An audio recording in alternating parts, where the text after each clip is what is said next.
Hello friends, welcome to Ajit study centre. तो आज के इस वीडियो में हम लोग 50 फॉर्मूला को सीखेंगे। तो चलिए शुरू करते हैं आज के इस वीडियो को। पहला है वर्ग का क्षेत्रफल। तो वर्ग का क्षेत्रफल का फॉर्मूला होता है भुजा स्क्वायर। भुजा स्क्वायर, इसको हम भुजा गुने भुजा भी लिख सकते हैं। दूसरा है वर्ग का परिमाप।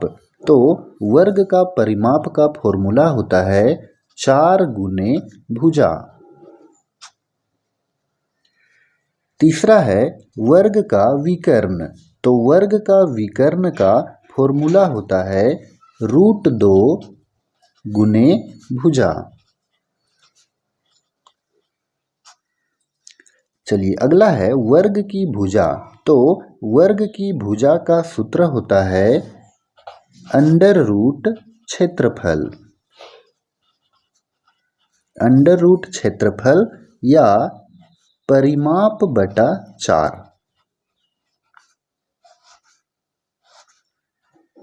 परिमाप को 4 से जब हम भाग दे देंगे तो वर्ग की भुजा निकल जाएगा, या तो क्षेत्रफल अगर दिया हुआ रहेगा क्वेश्चन में तो उसका अगर हम रूट निकाल देंगे स्क्वायर रूट, तब वर्ग की भुजा निकल जाएगा।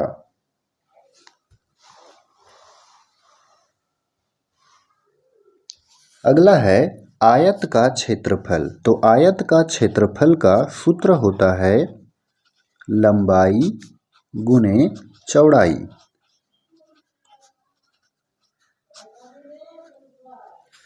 अगला है आयत का परिमाप। तो आयत का परिमाप का सूत्र होता है 2 इंटू लंबाई प्लस चौड़ाई।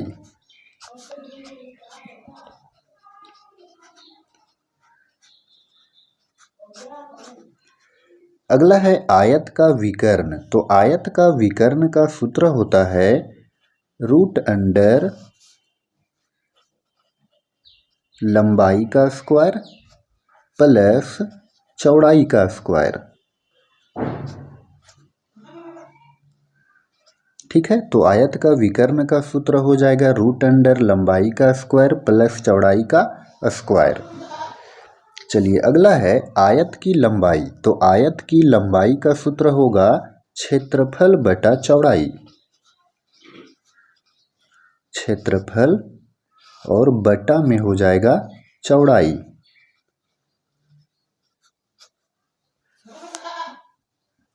उसी तरह से आयत की चौड़ाई अगर निकालना रहे तो हम यहाँ पर सूत्र बनाएंगे क्षेत्रफल और बटा में लंबाई। ठीक है, तो याद रखना है कि आयत की लंबाई पूछे तो क्षेत्रफल बटा चौड़ाई, और आयत की चौड़ाई पूछे तो क्षेत्रफल बटा लंबाई।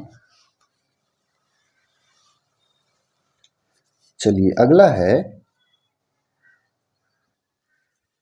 वृत्त का व्यास। तो वृत्त का व्यास यानी कि इसको d से डिनोट करते हैं, d फॉर डायमीटर। तो वृत्त का व्यास का सूत्र होता है 2 गुने त्रिज्या।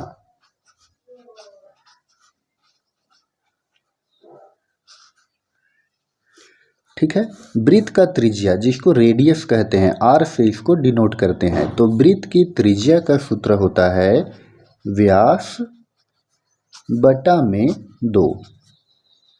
ठीक है, तो वृत्त का व्यास बराबर 2 गुने त्रिज्या और वृत्त की त्रिज्या बराबर व्यास बटा 2। आगे है वृत्त का क्षेत्रफल। तो वृत्त का क्षेत्रफल का फॉर्मूला होता है पाई r स्क्वायर, जहां पर पाई का मान होता है 22/7 भिन्न में, और दशमलव में होता है 3.14। ठीक है, तो इसको भी याद करना है। आगे है वृत्त का परिधि। तो वृत्त का परिधि का सूत्र होता है 2πr। अगला है अर्धवृत्त का क्षेत्रफल। तो अर्धवृत्त का क्षेत्रफल, तो यहाँ पर देखिए वृत्त का क्षेत्रफल होता है पाई r स्क्वायर। तो अर्धवृत्त क्या होता है? वृत्त का आधा। ठीक है, तो पाई r स्क्वायर और बटा में 2, यानी कि इसको जब 2 से भाग दे देंगे तब क्या हो जाएगा? वृत्त का अर्धवृत्त का क्षेत्रफल निकल जाएगा। आगे है अर्धवृत्त का परिधि। तो अर्धवृत्त का परिधि, सबसे पहले देखिए वृत्त का परिधि का फॉर्मूला होता है 2πr। तो यहाँ बोला अर्धवृत्त यानी आधा, तो 2 से भाग दे दिए, तो ये दो कट गया, तो यहाँ पर क्या हो गया पाई आर। अब यहाँ पर थोड़ा सा समझिए अर्धवृत्त कैसा होता है। तो अर्धवृत्त जो होता है वो आकृति होता है उसका ऐसा, ठीक है, वो वृत्त का आधा होता है। यहाँ पर वृत्त का केंद्र बिंदु है, तो देखिए यहाँ से लेकर के यहाँ तक हो गया पाई आर, लेकिन ये आर है और ये भी क्या है आर है, यानी ये रेडियस है। वृत्त के केंद्र से परिधि तक का जो दूरी होता है वो रेडियस कहलाता है, यानी कि त्रिज्या कहलाता है। तो आर प्लस आर, तो ये हो गया 2r, ठीक है। तो अर्धवृत्त का परिधि का सूत्र हो जाएगा पाई आर प्लस 2r।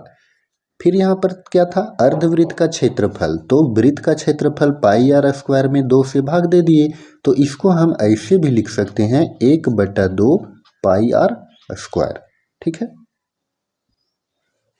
अगला है समकोण त्रिभुज का क्षेत्रफल। तो समकोण त्रिभुज का क्षेत्रफल होगा 1/2 गुना आधार गुना ऊंचाई, ठीक है। तो 1/2 गुना आधार गुना ऊंचाई।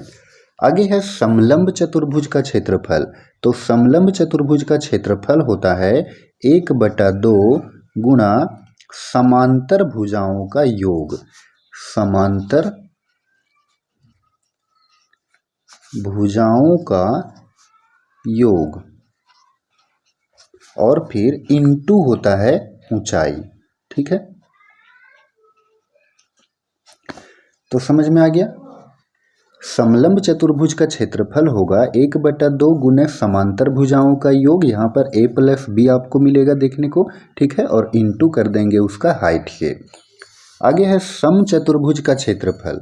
तो सम चतुर्भुज का क्षेत्रफल होता है 1/2 गुना d1 इंटू d2, यानी कि 1/2 गुना विकर्णों का गुणनफल। सम चतुर्भुज में 2 विकर्ण होते हैं, तो दोनों विकर्ण को गुना कर देना है, तो ये हो जाएगा सम चतुर्भुज का क्षेत्रफल। अगला है त्रिज्या खंड का क्षेत्रफल। तो त्रिज्या खंड का क्षेत्रफल का सूत्र होता है θ/360 गुना पाई आर स्क्वायर, ठीक है। तो त्रिज्या खंड का क्षेत्रफल θ/360 गुना पाई आर स्क्वायर। अगला है त्रिज्या खंड के चाप की लंबाई। तो त्रिज्या खंड के चाप की लंबाई का सूत्र होता है θ/360 इंटू 2 पाई आर। अगला है घन का आयतन। तो घन का आयतन का सूत्र होता है a³। a यहाँ पर क्या है, जहाँ a जो है वो भुजा होता है, ठीक है। आगे है घन का कुल पृष्ठीय क्षेत्रफल। तो देखिए घन का कुल पृष्ठीय क्षेत्रफल का सूत्र होता है 6a²। फिर है घन का वक्र पृष्ठीय क्षेत्रफल। तो घन का वक्र पृष्ठीय क्षेत्रफल का सूत्र होता है 4a²। अगला है घनाभ का आयतन। तो घनाभ का आयतन का सूत्र होता है L into B into H, यानी कि लंबाई गुने चौड़ाई गुने ऊंचाई। अगला है घनाभ का कुल पृष्ठीय क्षेत्रफल। तो घनाभ का कुल पृष्ठीय क्षेत्रफल का सूत्र होगा 2 into L B plus B H plus H L. अगला है घनाभ का वक्र पृष्ठीय क्षेत्रफल। तो घनाभ का वक्र पृष्ठीय क्षेत्रफल का सूत्र होगा 2 into L plus B plus H, ठीक है। आगे है बेलन का आयतन। तो बेलन का आयतन का फॉर्मूला होता है पाई आर स्क्वायर एच। चलिए अगला है बेलन का वक्र पृष्ठीय क्षेत्रफल। तो बेलन का वक्र पृष्ठीय क्षेत्रफल का सूत्र होता है 2 pi R H, 2 pi R H, ठीक है। फिर है बेलन का कुल पृष्ठीय क्षेत्रफल। तो बेलन का कुल पृष्ठीय क्षेत्रफल या तो संपूर्ण पृष्ठीय क्षेत्रफल का सूत्र होगा 2 pi r into h plus r, 2 pi r into h plus r.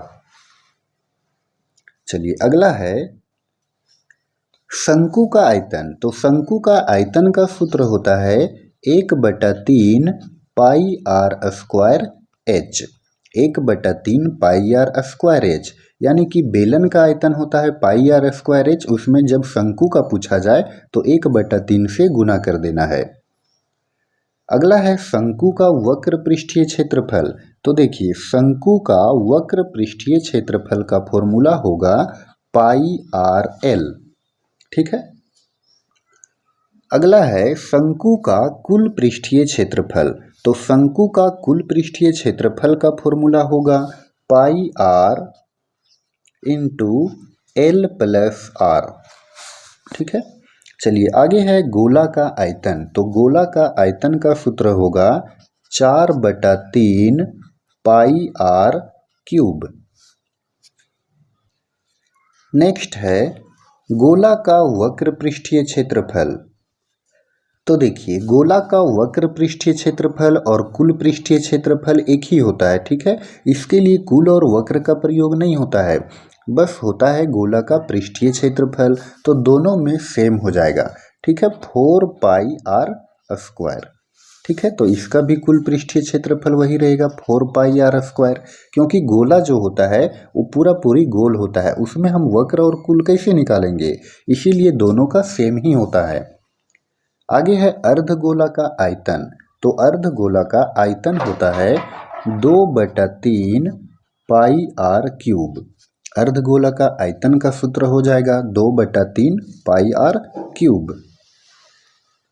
चलिए अगला है अर्धगोला का वक्र पृष्ठीय क्षेत्रफल। तो अर्धगोला का वक्र पृष्ठीय क्षेत्रफल का सूत्र होता है 2 pi r square. 2 pi r square. तो ये हो गया अर्धगोला का वक्र पृष्ठीय क्षेत्रफल। आगे है अर्धगोले का कुल पृष्ठीय क्षेत्रफल। तो अर्धगोला का कुल पृष्ठीय क्षेत्रफल का फॉर्मूला होगा 3 पाई आर स्क्वायर। चलिए अगला है समबाहु त्रिभुज का क्षेत्रफल। तो समबाहु त्रिभुज का क्षेत्रफल का फॉर्मूला होगा √3/4 ए स्क्वायर। यहाँ पर ए होगा भुजा, ठीक है। तो √3/4 ए स्क्वायर या तो √3/4 भुजा स्क्वायर। आगे है हीरोण का सूत्र। तो हीरोण का सूत्र होता है √S into S minus a into S minus b into S minus c. यहाँ पर देखिए S क्या है, तो S होता है अर्ध परिमाप यानी कि सेमी पेरीमीटर, जहाँ पर इसका क्या होता है a plus B plus C और बटा में 2, मतलब कि त्रिभुज के तीनों भुजाओं का योग और उसको 2 से भाग दे देना है और फिर सभी भुजाओं को यहाँ पर अर्ध परिमाप में घटा देना है, ठीक है।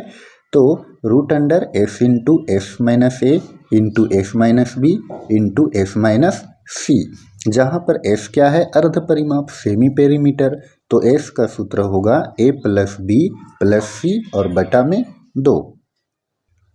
नेक्स्ट है algebra formula. a plus B का होल स्क्वायर बराबर a square plus 2ab plus B square. a minus B का होल स्क्वायर बराबर a square minus 2ab plus B square. a square minus B square बराबर a plus B into A minus B. Next है a plus B का whole cube बराबर a cube plus b cube plus 3ab into A plus B. फिर है a minus B का whole cube बराबर a cube minus B cube minus 3ab into A minus B. Next है a plus B का whole cube बराबर एक और सूत्र होता है, ठीक है, इसको बस यहाँ पर इंटू है तो 3ab का गुणा कर देते हैं अंदर में यानी कि a प्लस बी में, तो एक नया सूत्र बन जाएगा a cube plus b cube plus 3a square b plus 3ab square.